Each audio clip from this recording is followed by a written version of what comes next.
الحمدللہ رب العالمین والصلاة والسلام علی سید الانبیاء والمرسلین وعلی آلہ واصحابہ وازواجہ اجمعین الی یوم الدین۔ الحمدللہ آج 12 فروری 2023 کو سنڈے کے دن ہمارا یہ پبلک سیشن نمبر 81 انشاءاللہ منعقد ہونے جا رہا ہے۔ آپ کے یہ سوالات پرچوں کی شکل میں ریئل ٹائم میرے پاس آ چکے ہیں، انشاءاللہ ان کو ہم بعد میں ڈسکس کریں گے۔ پہلے کرنٹ افیئر کے طور پر ایک ایشو، پچھلے ویک میں جو ایک انٹرنیشنل ایشو ہے وہ ترکیے میں جو زلزلہ آیا ہے اور شام میں اور ان پورے علاقوں کے اندر، جس میں آلموسٹ کوئی 30,000 کے قریب لوگ شہید ہو چکے ہیں، چونکہ وہ میجورٹی سارے مسلمان ہی ہیں، اور آلموسٹ 1 لاکھ کے قریب جو ہیں وہ زخمی ہیں، اور 50 لاکھ سے زیادہ لوگ بے گھر ہو چکے ہیں۔ ظاہر ہے ایک مشکل وقت ہے ان کے اوپر، اللہ تعالیٰ ان کے لیے آسانیاں اور عافیت والا معاملہ فرمائے۔ جو لوگ اس زلزلے میں شہید ہو چکے ہیں، اللہ تعالیٰ ان کی مغفرت فرمائے، ان کے گناہوں سے درگزر فرمائے، انہیں نیک کاموں کا اجر عطا فرمائے۔ اس طرح کی جتنی بھی ناگہانی موت ہیں وہ شہادت کی کیٹیگری میں فال کرتی ہیں۔ بخاری مسلم دونوں میں حدیث ہے کہ اللہ کے محبوب صلی اللہ علیہ وآلہ وسلم نے فرمایا کہ میری امت کے 5 شہداء ہیں، ان میں سے جو طاعون کے مرض میں مبتلا ہو کے مر جائے، پیٹ درد سے کوئی مر جائے، اسی طریقے سے پانی میں ڈوب کے مر جائے، کسی بلڈنگ کے نیچے دب کے مر جائے، اور آگ میں جل کے جو مر جائے وہ بھی اسی کیٹیگری میں فال کرتا ہے۔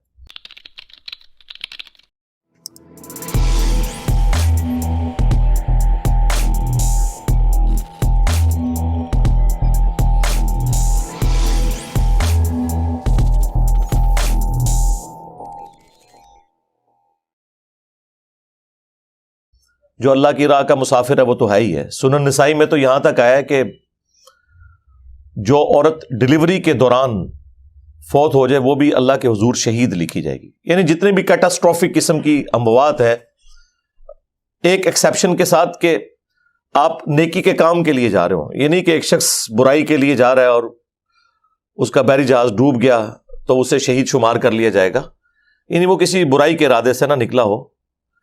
بہرحال جو عام نیچرل ڈیتھ ہے اس سے ہٹ کے یہ ایک کیٹاسٹروفک جو ڈیتھ ہوتی ہے یہ اللہ کے حضور شہادت کے حوالے سے لکھی جاتی ہے۔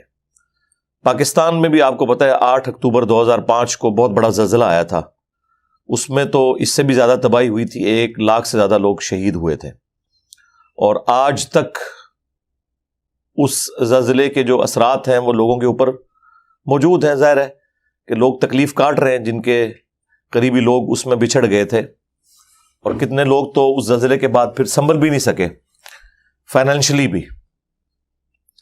پر یہ جتنی بھی آفات ہیں ان کے اوپر مسلمان کا ایٹیچیوڈ یہ ہونا چاہیے جو قرآن پاک میں اللہ تعالیٰ نے سورۃ البقرہ میں ایک ڈیسٹنی ہماری طے کر دی ہے، وَلَنَبْلُوَنَّكُمْ بِشَيْءٍ مِّنَ الْخَوْفِ وَالْجُوعِ وَنَقْصٍ مِّنَ الْأَمْوَالِ وَالْأَنفُسِ وَالثَّمَرَاتِ، ہم ضرور تمہیں آزمائیں گے، خوف کے ذریعے، بھوک کے ذریعے، جان اور مال میں نقص کے ذریعے، اور پھر دیکھیں گے کہ اہل ایمان کا ایٹیچیوڈ کیا ہے۔ وہ اللہ تعالیٰ نے خود ہی بتا دیا ہے کہ جب بھی انہیں کوئی مصیبت پہنچتی ہے تو وہ کہتے ہیں انا للہ و انا الیہ راجعون، بے شک ہم بھی اللہ ہی کے لیے ہیں، اسی کی طرف سے آئے ہیں، اسی کی طرف لوٹ جائیں گے۔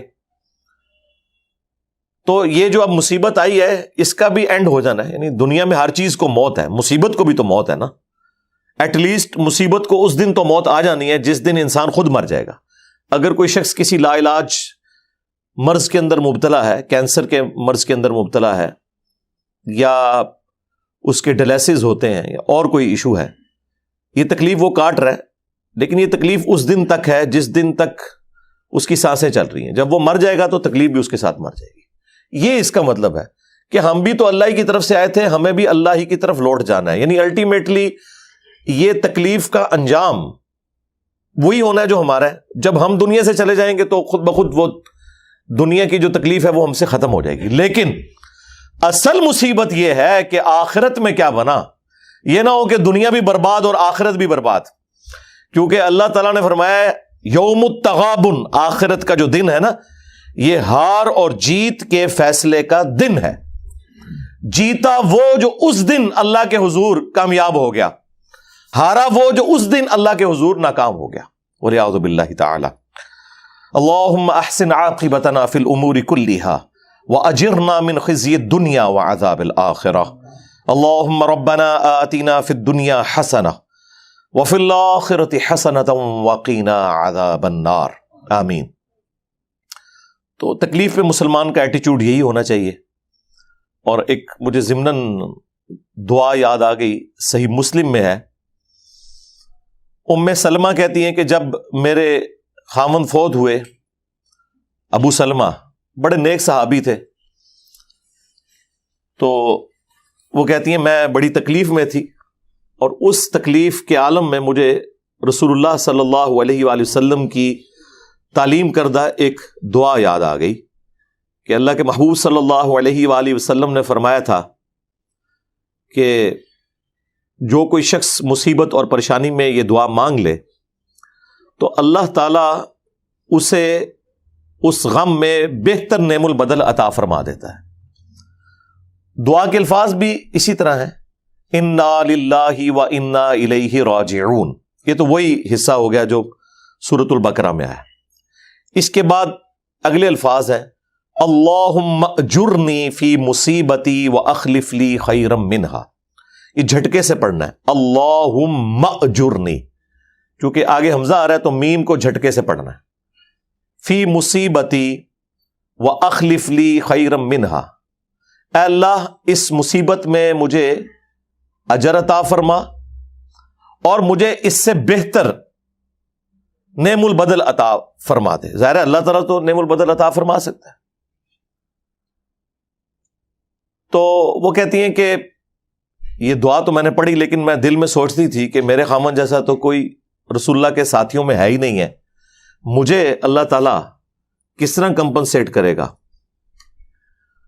تو وہ کہتی ہیں جب میرے عدت کے دن پورے ہوئے تو رسول اللہ صلی اللہ علیہ وآلہ وسلم نے بنفس نفیس خود پیغام نکاح بھجوا دیا، اور وہ ہماری ماں بن گئی، ام المؤمنین سیدہ ام سلمہ سلام اللہ علیہا. اور یہ رسول اللہ کی بیویوں میں سب سے آخر میں فوت ہوئی ہیں 63 ہجری میں، واقعہ کربلا کے بھی بعد. واقعہ کربلا ان کی زندگی میں ہوا.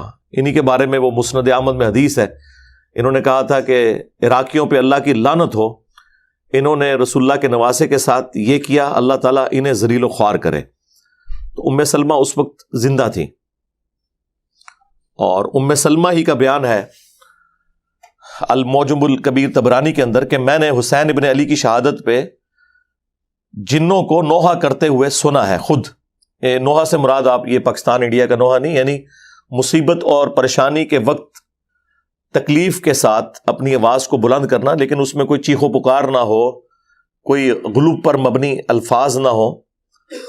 ویسے ہمارے علماء اہل سنت، حالانکہ یہ نوحہ عربی کا لفظ ہے، وہ ترجمے میں انہوں نے لکھا ہوا ہے کہ میں نے جنوں کے رونے کی آواز سنی. چلیں رونا بھی مان لیں. تو سیدہ ام سلمہ کو اس دعا نے نفع پہنچایا. اس دعا کو میں نے ڈکلیئر کیا ہے کہ مصیبت کی خبر کو خوشی میں بدلنے والی دعا ہے. یہ ظاہر ہے کہ اس وقت تو انسان محسوس کرتا ہے نا، وہ تو سورۃ البقرہ میں اللہ تعالیٰ نے فرمایا کہ قریب ہے کہ جس چیز سے تم کراہت کرتے ہو اس میں تمہارے لیے خیر چھپی ہوئی ہے، اور قریب ہے کہ جس چیز سے تم محبت کرتے ہو اس کے اندر تمہارے لیے شر چھپا ہوا ہے. اللہ جانتا ہے اور تم نہیں جانتے. یہ اسپیسیفکلی تو جہاد اور قتال کے کانٹیکسٹ میں تھی، لیکن یہ جنرل رول ہے کہ بعض اوقات انسان کو وقتی طور پہ کوئی ایک بڑا صدمہ پہنچتا ہے، لیکن الٹیمیٹلی بعد میں آنے والا وقت بتاتا ہے کہ یہ اس کے لیے خیر ہی تھا. مثلاً جو لوگ تکلیف میں مبتلا ہو کر اللہ کی طرف آ جاتے ہیں، کسی کا جوان بیٹا فوت ہو گیا، کسی کی ماں فوت ہو گئی، کسی کی بہن فوت ہو گئی، کسی کا بھائی فوت ہو گیا، اس کے بعد وہ اللہ کو سیریس لینا شروع کر دے اور اپنی آخرت بنا لے، تو بظاہر جو وہ تکلیف تھی اس کے لیے ہمیشہ کی کامیابیوں کی نوید بن کے آ گئی. اور یہ تو سورہ السجدہ میں بھی موجود ہے کہ ہم دنیا کی زندگی میں بھی تمہیں تھوڑی سی تکلیف دیں گے تاکہ تم اللہ کی طرف پلٹ آؤ. یہ اللہ تعالیٰ کا رول ہے. جب سب کچھ ہیپی ہیپی چل رہا ہو نا تو انسان کو خدا کی ضرورت نظر نہیں آ رہی ہوتی. انسان جب تکلیف میں آتا ہے اسی وقت انسان کو محسوس ہوتا ہے کہ اللہ میری ضرورت ہے. تو یہ اللہ تعالیٰ نے دنیا میں تکلیف کا سلسلہ اس لیے رکھا ہے. بہرحال بعض اوقات عذاب الہی بھی ہو سکتا ہے، لیکن آج کی ڈیٹ میں وثوق کے ساتھ تو ہم کسی بھی ایکٹیویٹی کو عذاب سے تعبیر نہیں کر سکتے. ظاہر ہے ایک غیبی خبر ہے، میں بھی عذاب ہو، میں بھی یہ آزمائش ہو. لہذا آج کی ڈیٹ میں جو محتاط رویہ یہی ہے کہ اس قسم کی جتنی بھی تکلیفیں آئیں آپ ان کے لیے یہی کہیں کہ اللہ کی طرف سے آزمائش ہے.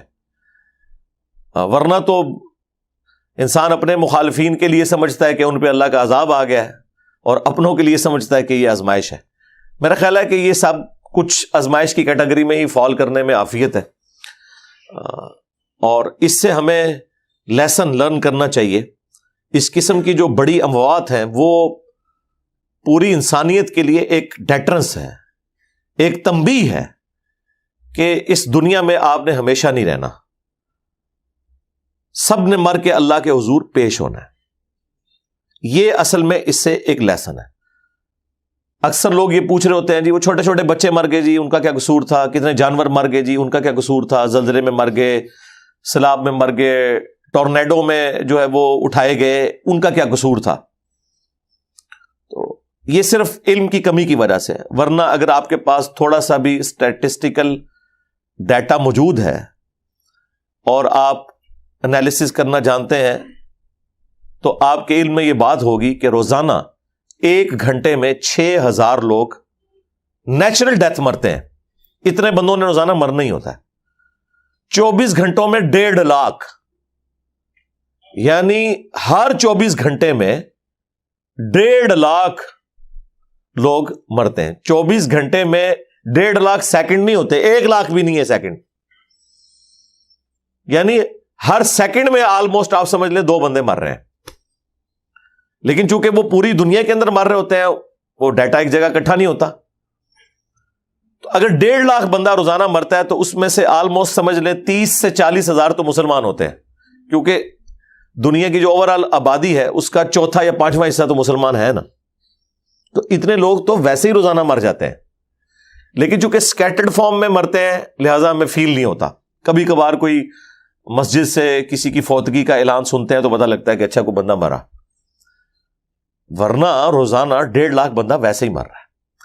تو اس قسم کی جو یکمشت اللہ کی طرف سے ایک ڈیتھ والا ایک سمجھ لیں الارم بجتا ہے نا، وہ پوری انسانیت کے لیے ایک الارم ہوتا ہے کہ تمہیں کسی نے اس پلانٹ ارتھ کے اوپر حالات و واقعات دے کر بھیجا ہے اور الٹیمیٹلی اس نے تمہیں اپنے پاس بلانا ہے. آن دا ڈے آف ججمنٹ تمہیں اللہ کے حضور اکاؤنٹیبل ہونا ہے. تو سدھر جاؤ. میں اکثر کہتا ہوں کہ ایک گلی میں ہونے والی ٹریجک ڈیتھ ایک محلے کے لیے عبرت ہے، ایک محلے میں زیادہ ڈیتھس اس سٹی کے لیے عبرت ہے. ایک سٹی کے اندر بڑا حادثہ جو ہے وہ ایک پورے صوبے کے لیے، اور ایک صوبے میں ہونے والا حادثہ ایک ملک کے لیے، اور ایک ملک میں بڑا ہونے والا حادثہ جس طرح کہ ترکیے میں ہوا، شام میں ہوا، یہ پوری دنیا کے لیے ایک اللہ تعالیٰ کی طرف سے الارم ہے کہ لوگ اللہ کی طرف پلٹ آئیں. باقی اللہ نے تو اپنی ڈیسٹنی میں پہلے ہی مقرر کیا ہوا ہے کہ جو بھی تکلیف ہے وہ اس نے اپنے ٹائم کے اوپر بھیجنی ہے، وہ نہ آگے ہو سکتی ہے نہ پیچھے. اس حوالے سے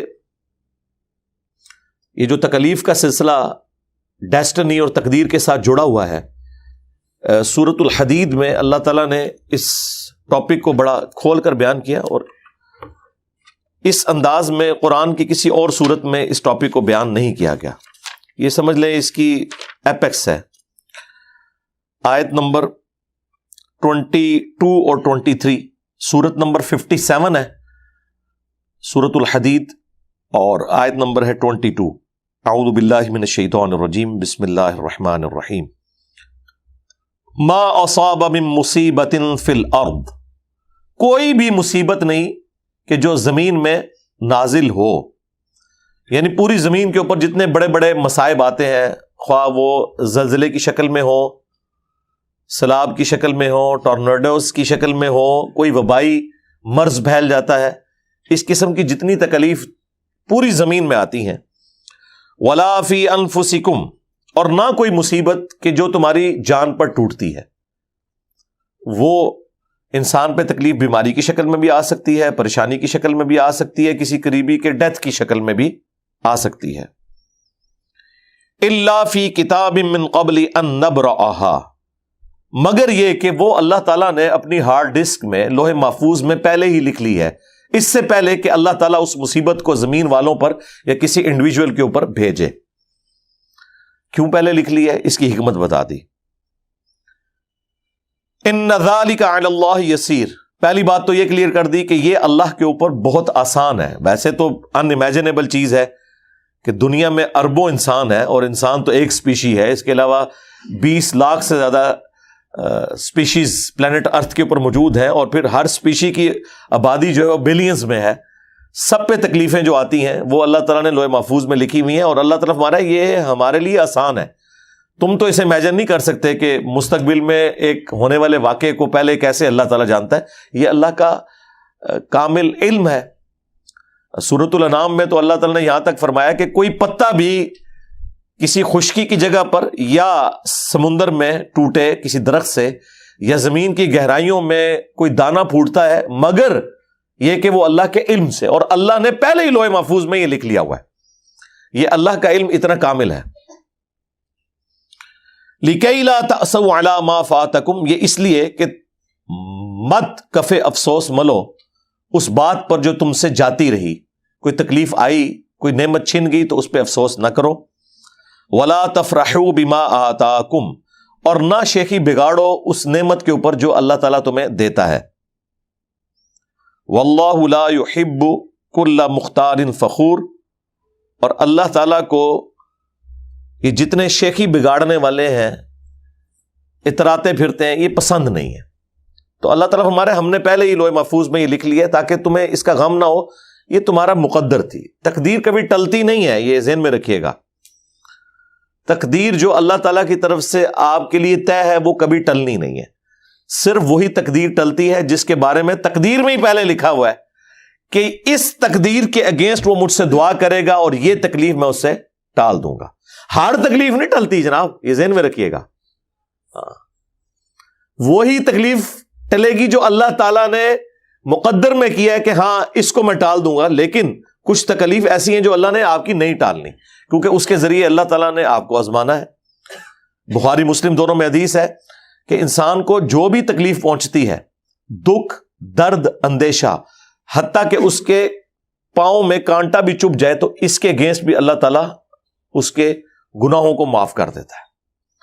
اور جامعہ ترمذی کے اندر ایک بڑی زبردست حدیث ہے، اور المستدرک للحاکم میں امام حاکم نے حضرت ابو ذر غفاری کے چیپٹر کے اوپر یہ حدیث لکھی ہے، کیونکہ حضرت ابو ذر غفاری کی زندگی جو ہے وہ غموں سے عبارت تھی۔ تو انہوں نے حضرت ابو ذر غفاری کا جو چیپٹر بند ہے نا، اس کا آغاز اس حدیث سے کیا ہے جو ترمذی میں موجود ہے کہ اللہ تعالیٰ سب سے زیادہ آزمائشیں اور تکلیف اپنے انبیاء پر ڈالتا ہے، اس کے بعد ان پر ڈالتا ہے جو انبیاء کے بعد اللہ تعالیٰ کو سب سے بڑھ کر محبوب ہوتے ہیں۔ اچھا، اس میں ذکر صحابہ اہل بیت کا نہیں، جو بھی اللہ تعالیٰ کو اس کے بعد محبوب ہے، اور پھر اس کے بعد ان پر جو ان کے بعد بڑھ کر محبوب ہوتے ہیں، حتیٰ کہ انسان تکلیفیں جھیلتا رہتا ہے اور جب دنیا سے اٹھایا جاتا ہے تو بالکل پاک و صاف ہو کر اٹھتا ہے۔ یہ بعض اوقات اتنے بڑے بڑے لوگوں کو جو تکلیف سے گزرنا پڑتا ہے، بعض کے لیے تو ان کی غلطیوں کا وہ کفارہ بن جاتی ہیں تکلیف، اور بعض کے لیے ان کے درجات بلند ہونے کا سبب بن جاتی ہیں۔ تو یہ اللہ تعالیٰ نے ایک سلسلہ تکلیف والا رکھا ہوا ہے جی، اس سے تو جان نہیں چھوٹنے والی۔ لیکن وہی بات ہے کہ ہمارا ایٹیچیوڈ یہ ہے کہ انا للہ و انا الیہ راجعون، اللہم اجرنی فی مصیبتی و اخلف لی خیرا منہا، یہ ایٹیچیوڈ ہمارا ہونا چاہیے۔ ادروائز تو آپ کڑ کڑ کے مر جائیں گے۔ دنیا تو پھر غموں سے عبارت ہے، یہ اللہ تعالیٰ نے ہر شخص کی زندگی میں مختلف غم رکھے ہوئے ہیں، ٹھیک ہے، اور وہ غم اسے آنے ہیں۔ تقدیر میں اس قسم کی جو چیزیں ہیں وہ ٹلتی نہیں ہیں، ہاں کچھ چیزیں جو اللہ تعالیٰ دعا کی برکت سے ٹال دیتا ہے۔ بخاری مسلم میں حدیث ہے کہ جو شخص یہ چاہتا ہے کہ اس کی عمر دراز کر دی جائے اور اس کے رزق میں اضافہ کر دیا جائے. اب یہ دو بڑی چیزیں ہیں. رزق میں ہر چیز ہے, صرف مال و دولت نہیں, اچھی صحت بھی رزق ہے, اچھی اولاد بھی رزق ہے, اللہ کی ہر نعمت رزق ہے. تو جو چاہتا ہے کہ اس کی عمر بڑھا دی جائے, یعنی اس میں برکت کر دی جائے یا اس کے رزق میں اضافہ کر دیا جائے, تو وہ اپنے رشتہ داروں کے ساتھ حسن سلوک کرے. کام بڑا مشکل ہے. تعویذ دھاگے تو لوگ رشتہ داروں پہ کرواتے ہیں, حسن سلوک نہیں کرتے, باہر کے لوگوں کے ساتھ کرتے ہیں, کیونکہ جیلسی فیکٹر ہوتے ہی رشتہ داروں میں.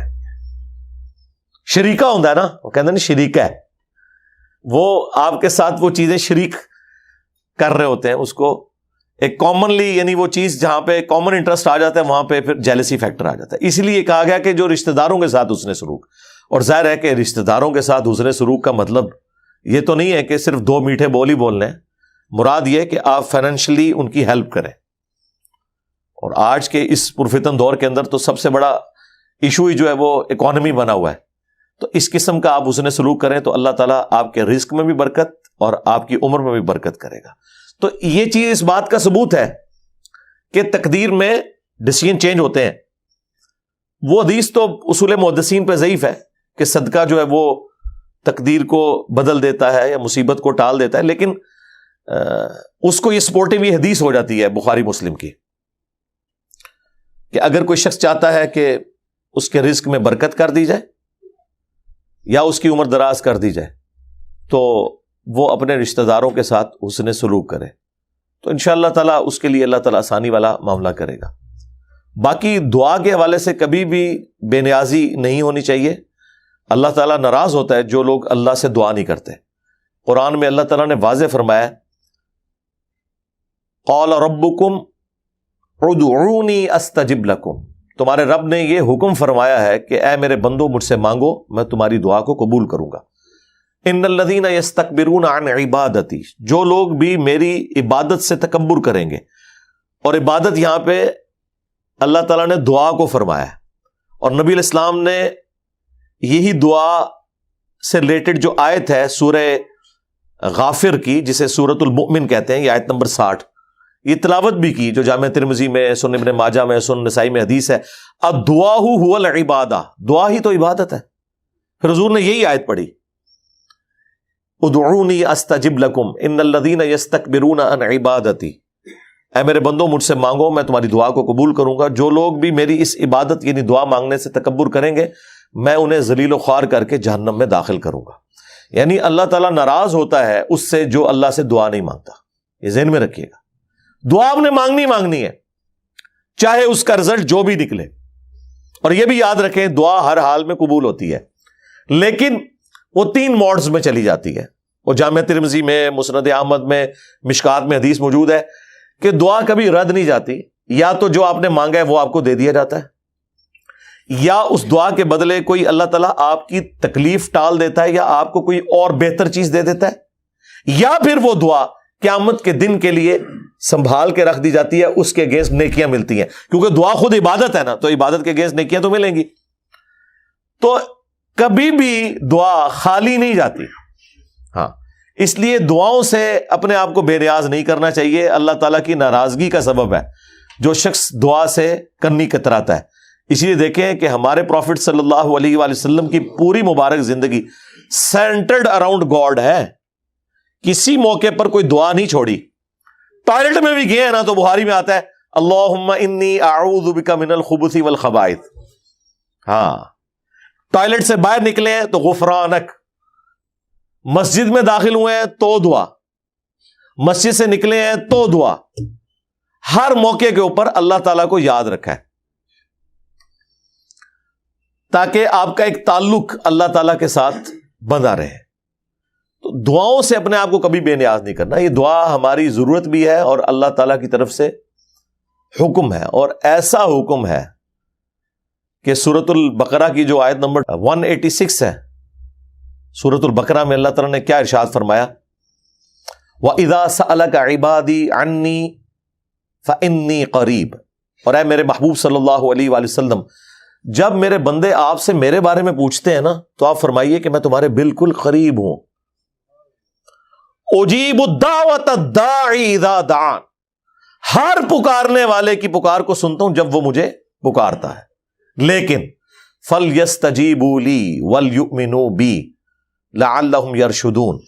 انہیں بھی چاہیے کہ وہ میرا حکم مانے اور مجھ پر ایمان لائیں جیسا کہ ایمان لانے کا حق ہے, تاکہ یہ رشد و ہدایت پا سکے. یہ ون وے ٹریفک نہیں ہے. لیکن یہاں پہ اللہ تعالیٰ نے فرمایا ہے کہ میرے اور میرے بندوں کے درمیان کوئی اور واسطہ نہیں ہے, ڈائریکٹ مجھ سے دعا مانگے. وہ ٹھیک ہے, جامعہ ترمذی میں 2 احادیث موجود ہیں کہ جو شخص اللہ کا ذکر اور درود شریف پڑھ کر اللہ کی طرف متوجہ ہوتا ہے, اللہ تعالیٰ اسے کبھی محروم نہیں لوٹاتا. وہ تو دعا کا پروٹوکول ہے کہ آپ نے پہلے اللہ کی حمد کرنی ہے, اس کے بعد درود شریف پڑھنا ہے. لیکن خالق اور مخلوق کے درمیان کوئی اور واسطہ نہیں ہے. اس حوالے سے ہر شخص اللہ تعالیٰ سے ڈائریکٹ دعا کر سکتا ہے. اس کو ہمارے استاد ڈاکٹر اسرار صاحب کہا کرتے تھے یہ انسانیت کا میگنا کارٹا ہے.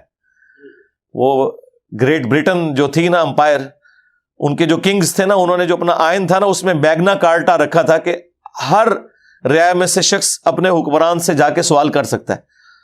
تو یہ انسانیت کا میگنا کارٹا ہے. وَإِذَا سَأَلَكَ عِبَادِي عَنِّي فَإِنِّي قَرِيبٌ.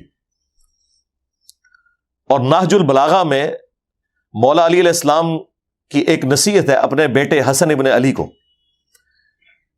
اور وہ کلیئر کٹ شرک کا دروازہ اکھاڑ کے رکھ دیتی ہے کہ اے میرے بیٹے, جب بھی تو نے مانگنا ہے تو اللہ ہی سے مانگنا ہے. یاد رکھنا حسن, اللہ نے اپنی بارگاہ کے لیے کوئی دربان بھی مقرر نہیں کیا ہوا کہ جس سے اجازت لے کے تم نے اللہ کے پاس جانا ہے. یہ مولا علی مولا حسن کو نصیحت کر رہے ہیں, اور دیکھ لیں ان کے نام کے اوپر لوگ یا علی مدد کہہ رہے ہیں. مولا علی تو بری ہیں اس شرک سے جو لوگوں نے ان کی طرف منسوب کیا, جس طرح عیسیٰ ابن مریم بری ہیں اس شرک سے جو لوگوں نے ان کی طرف منسوب کیا. یعنی مولا علی تو اپنے بیٹے کو کہہ رہے ہیں کہ کوئی دربان بھی نہیں ہے اللہ کا, جب بھی دعا کرنی ہے اسی سے کرنی ہے. تو مولا علی نے تو نہیں کہا کہ تو نے میرا بیچ میں واسطہ ڈال لینا اپنے باپ کا یا اپنے نانا کا. کوئی نہیں. کوئی ایک آیت, کوئی ایک حدیث ایسی نہیں موجود, نہ سنیوں کے ہاں نہ شیعہ کے ہاں, جس میں ہو کہ آپ نے بیچ میں بندہ کوئی اس طریقے سے داخل کرنا ہے. ہاں, وسیلہ اور توسل کے طور پر آپ کسی نیک آدمی سے دعا کروائیں وہ الگ بات, وہ تو آپ کروا سکتے ہیں, لیکن اللہ اور مخلوق کے درمیان کوئی واسطہ اس حوالے سے کوئی نہیں ہے. قرآن کی ساری دعائیں ربنا سے شروع ہوتی ہیں. ہاں وہ ٹھیک ہے, بخاری میں حدیث ہے 1010, مشکات میں موجود ہے. سیدنا عمر کہتے ہیں کہ اے اللہ, جب تک تیرے نبی ہم میں موجود تھے, انا کننا نتوسل الیک بنبینا, بے شک ہم پہل تیرے نبی کے ذریعے تیری طرف توسل اختیار کرتے تھے. ہم تیرے نبی کے چچا کو اب لے کے آئے ہیں, ان کی دعا کی برکت سے بارش نازل فرما دے. لیکن دعا انہوں نے بھی اللہ سے کی ہے, یہ ذہن میں رکھیے گا. اور یہ باتیں جب آپ مسلمانوں کو بتاتے ہیں تو مسلمانوں کا گیر کیسا الٹا لگا دیا علماء سو اور شیاطین نے, جو انسانی شکل میں ممبروں پہ اکثر پائے جاتے ہیں کہ جی اچھا جی اب اللہ سے ہی مانگنا ہے تو روٹی پھر امی سے نہ مانگے. اندازہ کریں, یہ قرآن کا مذاق اڑا رہے ہوتے ہیں ایاک نعبد و ایاک نستعین کا. یار اس کا یہ مطلب کب سے تھا, حالانکہ ان کو بھی پتا ہے. یہ قرآن میں آیت ہے وتعاونوا علی البر والتقوی ولا تعاونوا علی الاثم والعدوان, نیکی اور پرہیزگاری کے کاموں میں ایک دوسرے کی مدد کرو اور برائی میں الگ رہو. یہ دنیا کو اسباب سے اللہ نے جوڑا ہے. دنیا میں یہ نہیں ہونا کہ آپ نے 100 دفعہ بسم اللہ شریف پڑھی ہے تو آپ کا پیٹ بھر جائے گا اور 100 دفعہ درود شریف پڑھے تو پیاس ختم ہو جائے گی. نہیں, اسباب کے ساتھ جوڑا ہے. لیکن جو دعا ہے وہ خاص اللہ کے ساتھ ہے. امن یجیب المضطر اذا دعا, یہ وہ آیت ہے سورۃ النمل کی آیت نمبر 62 جو شیعہ کے صبح شام کے اذکار میں ہے. ترجمہ نہیں پڑھتے. جنہوں نے ترجمہ پڑھا ہمارے اسٹوڈنٹس نے اللہ کے فضل سے شرک چھوڑ دیا. بھلا بتاؤ تو کون ہے جو مصیبت اور پریشانی میں گھرے ہوئے شخص کی فریاد کو سنتا ہے, وہ یکشف السوء, اور اس سے اس کی تکلیف کو دور کر دیتا ہے. وَيَجْعَلُكُمْ خُلَفَاءَ الْأَرْضِ, اور زمین پر تمہیں اگلوں کا خلیفہ کرتا ہے. یعنی ایک آ رہا ہے اور دوسرا دنیا سے جا رہا ہے, تمہیں تمہارے ماں باپ کا خلیفہ کیا, تمہاری اولاد کو تمہارا خلیفہ کیا. أَإِلَٰهٌ مَّعَ اللَّهِ, کیا اللہ کے ساتھ کوئی اور معبود بھی ہے؟ قَلِيلًا مَّا تَذَكَّرُونَ, بہت کم ہی نصیحت حاصل کرتے ہو. یعنی اللہ تعالیٰ فرما رہا ہے کہ جو شخص اللہ کے سوا کسی اور سے دعا کرتا ہے گویا کہ اسے معبود بنا لیا اس نے. بارش کون برساتا ہے؟ اللہ. ڈیوٹی کس کی ہے؟ فرشتوں کی. بارش اگر ہم نے فرشتوں سے مانگ لی تو مشرک. نبی علیہ السلام تو بخاری مسلم میں آتا ہے صلاۃ الاستسقاء پڑھتے تھے, بارش کی نماز اور دعا اللہ سے مانگتے تھے. کبھی کسی کو خیال نہیں آیا کہ یار فرشتوں کی ڈیوٹی لگی ہے. کہتے ہیں بزرگوں کی ڈیوٹیاں لگی ہوئی ہیں, فرشتوں کی نہیں ڈیوٹیاں لگی ہوئی. اور سب سے بڑا بزرگ اگر پلانٹ ارتھ پہ کوئی ہے نا, وہ سورج ہے. یہ اتنا بڑا میں نے ان کو پھکی نہیں پھکا دیا ہے کہ سب سے بڑا اگر کوئی مشکل کشا ہے نا دنیاوی اسباب میں, کہتے ہیں دیکھیں جی, اگر ایک پیناڈول کی گولی مشکل کشا ہو سکتی ہے تو ہمارے بابے کیوں نہیں مشکل کشا ہو سکتے؟ اندازہ کریں, یہ ان لوگوں کی عقل کا لیول ہے. سرکار یہ پیناڈول کی گولی تو چھوڑ دیں, سب سے بڑا جو مشکل کشا ہے نا یہ سورج ہے. سورج اگر نہ ہو تو نہ زمین کے اوپر موسم بدلیں, نہ ہوائیں چلیں, نہ بارش ہو, نہ ہماری فصلیں پک کر تیار ہوں. اٹ مینس کہ دنیا پہ کوئی بھی جاندار زندہ نہیں رہ سکتا اگر سورج نہ ہو. تو کیا ہم سورج کو پکارتے ہیں؟ کبھی کسی کو وام بھی آیا کہ سورج کو پکارنا ہے؟ تو سپوز اگر کسی کی ڈیوٹی بھی لگی ہوئی ہو تو آپ نے اس کو پکارنا تو نہیں ہے, پکارنا تو آپ نے اللہ کو ہے. یہ ایک مسلمان کا بنیادی عقیدہ ہے جو اسے مرتے دم تک سمجھانا پڑتا ہے, اور بڑی شرم آتی ہے. اس کی وجہ یہ ہے کہ قرآن چونکہ انہوں نے پڑھا نہیں ہے تو پھر غلط چیزیں منسوب کریں گے اپنے بزرگوں کی طرف, بابوں کی طرف. اور توحید کے بغیر تو نہ آپ کی محبت رسول آپ کے کام آنی ہے, نہ محبت اہل بیت نے کوئی نفع دینا ہے, نہ آپ کا عشق صحابہ کسی کام کا ہے اگر آپ نے توحید کو مضبوطی سے نہیں پکڑا. اس کائنات کی تخلیق کا مقصد ہی عقیدہ توحید ہے, اللہ کی پہچان ہے. بالکل, اگر یہ نہیں ہے تو باقی ساری چیزیں ختم ہیں. انبیاء دنیا میں کس لیے آئے ہیں؟ ویسے تو فخریہ بتایا جاتا ہے کہ جی وہ حضرت حسین ابن علی جو ہیں وہ کربلا میں بھی نماز پڑھ رہے تھے. اچھا, تو آپ نے 10 محرم کو نماز نہیں پڑھنی, باقی سارے کام کرنے. جی مولا علی بھی فجر کی نماز کے لیے جا رہے تھے تو شہید ہوئے, تو مولا علی کے غم میں آنسو تو بہانے ہیں لیکن جس نماز کے لیے وہ جا رہے تھے وہ نہیں پڑھنی. تو یہ کون سا عشق اہل بیت ہے؟ یہ کون سا عشق رسول ہے کہ آپ ان تعلیمات کو چھوڑ کر اپنے بابوں اور فرقوں کے بزرگوں کی بتائی ہوئی تعلیمات کے پیچھے چلنا شروع کرتے ہیں؟ تو بات شروع ہوئی تھی وہ ترکیے کے زلزلے سے. ظاہر ہے دل تو دکھتا ہے ہمارا. بخاری مسلم دونوں میں حدیث ہے, اللہ کے محبوب صلی اللہ علیہ وآلہ وسلم نے فرمایا کہ تمام دنیا میں جتنے بھی مسلمان ہیں وہ ایک جسم کی مانند ہے, باہمی اخوت میں, بھائی چارے میں, محبت کے اندر. اگر جسم کے کسی ایک حصے کو تکلیف ہو تو پورا جسم اس تکلیف کو محسوس کرتا ہے.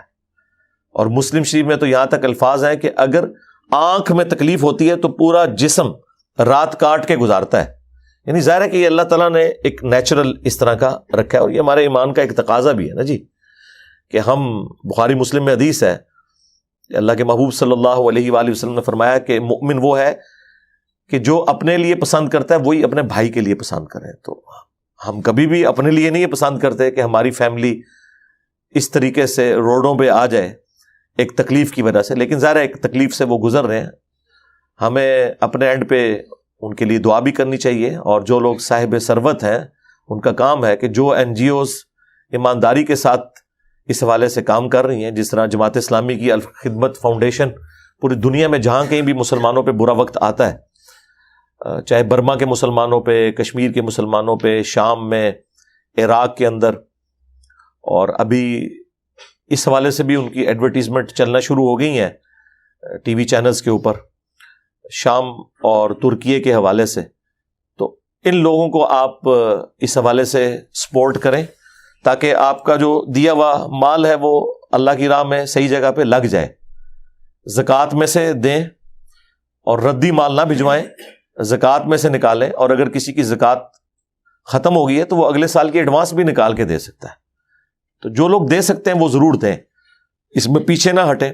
دعاؤں میں تو ہم نے یاد رکھنا ہی ہے, وہ تو ایک مسلمان کا حق ہے کہ دوسرے کو یاد رکھے. وہ تو مسلم شریف میں بڑی زبردست حدیث ہے کہ جو شخص اپنے بھائی کی غیر موجودگی میں اس کے لیے دعا کرتا ہے نا, تو اللہ تعالیٰ ایک فرشتہ مقرر کر دیتا ہے جو اس کی دعا پہ آمین بھی کہتا ہے, اور کہتا ہے یا اللہ جو کچھ یہ اپنے بھائی کے لیے مانگ رہا ہے نا, تو بھی اس کو یہی کچھ عطا کر دے.